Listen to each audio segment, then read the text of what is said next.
gudoomiyaha gobolka Shabeellaha Hoose ee dalka Soomaaliya Cabdulqaadir Sheekh Maxamed Nuur Siidi ayaa ka warbixiyay ujeedada socdaal uu marayay qaaradan Yurub maruu caalamiga ugu warayay hooy uu ka degan yahay magaalada Frankfurt ee dalkani Jarmalka. Cable TV iyo Mustafa Aliwe iyo cameramanka iyo xafiiska maxaa runtii oo cable jaaliyada badan runtii waxaan booqday oo jaaliyadii ay ugu casuumeen laftigooda saa u dhiirigeliyeen inay wadanka ku noqdaan oo maalgelin sameeyaan oo iskoolo furaan oo jidadkii iyo ceelashii iyo biyihii iyo maqaayadii iyo runtii gobolka Shabeellaha Hoose maxaa ku wuxuu wax ku yahay magaalamadii wadamada maxaa ku booqday waxaa kamid ah Sweden, Norway, Denmark, hadda Germany jooga Frankfurt runtii. dhanka kalena TV-ga Home Cable TV ayaa weydiiyay rajada ay ka qabaan shirkii loogu magac daray New Deal for Somalia madaxdii Soomaaliyeed ee qayb gashay shirkaasi lagu qabtay magaalada Brussels ee caasimadda dalka Belgiumka. in Soomaaliya maxaa ku la yaabay laba qodob bas laga hadli karaa markii Brussels markaa degan shirkii horta waxaa la yaabay magaalada markaan ka degan airportkii maxaa ku Brussels Belgium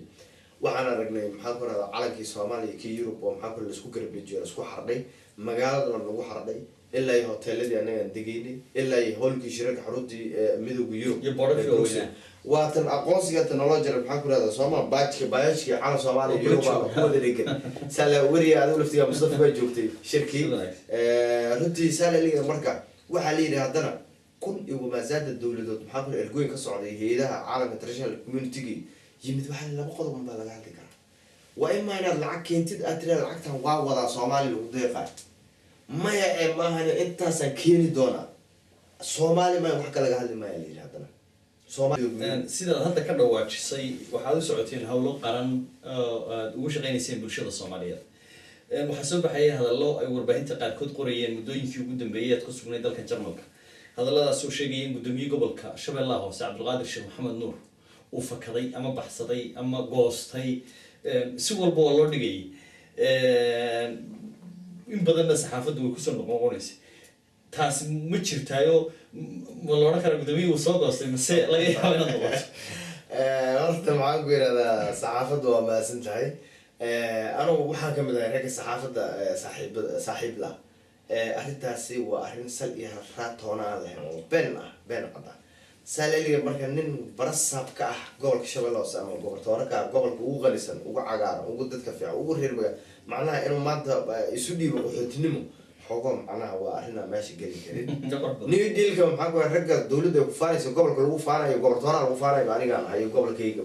saalay marka udub dhaxaadkii ama maxaa ku raada cudud faqr wax la yiraahdo maxaa ku raada laf dhabarkii inuu maanta maxaa ku rakaa inuu galo gaweed qaat fana gacuud billaah marka taariikhdu maanta waa afar fila insha Allah taala ilaa 10ka inaan ku noqon doono gool Shabeellaha Hoose insha Allah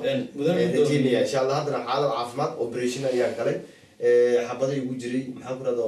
dagaaladii nimanka khawaarijta argixisada macnaha aan kula jirnay aan ku dhaawacmay si ismaayaaminta tiyaatarka iyo tii maxaa ku raado leega iyo tii shanaboodi marka